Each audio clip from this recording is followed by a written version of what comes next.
Do you want to know how to see your Messenger password on an iPhone?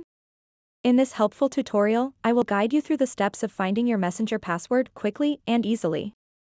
So make sure to watch this video until the very end to properly understand the tutorial. To get started, open up the settings of your iPhone and then scroll down until you see an option called Passwords.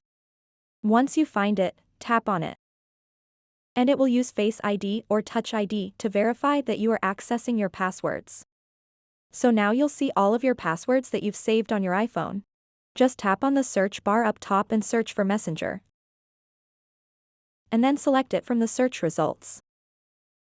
Now you'll see your Messenger username and password. You can simply tap on the password to copy it. If you don't have Messenger password saved in here, then you can find the Facebook password, simply copy it, because Facebook password and Messenger password are basically the same thing. So that wraps up this tutorial. If you have any questions about this whole process, please let me know in the comments section below. And if this video helped you out, please give it a big thumbs up and subscribe to this channel for more tutorial videos like this one. Thank you so much for watching and have a good day.